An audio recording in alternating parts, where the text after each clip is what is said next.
And then something else that we've seen happen in the last few weeks, which is particularly because of lockdown and COVID, are casting sessions that are being done by Zoom, which has been a little bit of a different experience for everyone. And there was one client that came to us a couple of weeks ago. They hadn't done this before, and they were still sort of very wary of people travelling.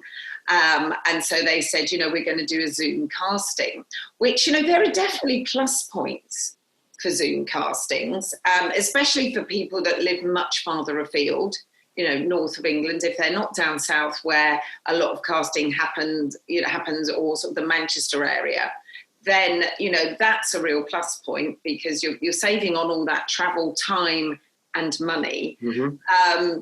One of the other things that I guess, not a minus point because we're all getting used to this, but is to say, look at your setup. Because, when you go into a casting room, historically, generally the walls are really plain. There's no fuss. There's no clutter around. So, the focus really needs to be on you and, your delivery. So that's definitely something to think about. And, as I said, this was all done via Zoom. So most people did it either on their phones or their laptops. And they even had to do a walk and talk to camera. Wow. So, yeah, that was a request because they wanted somebody to have come into a room. And so it's a bit challenging. So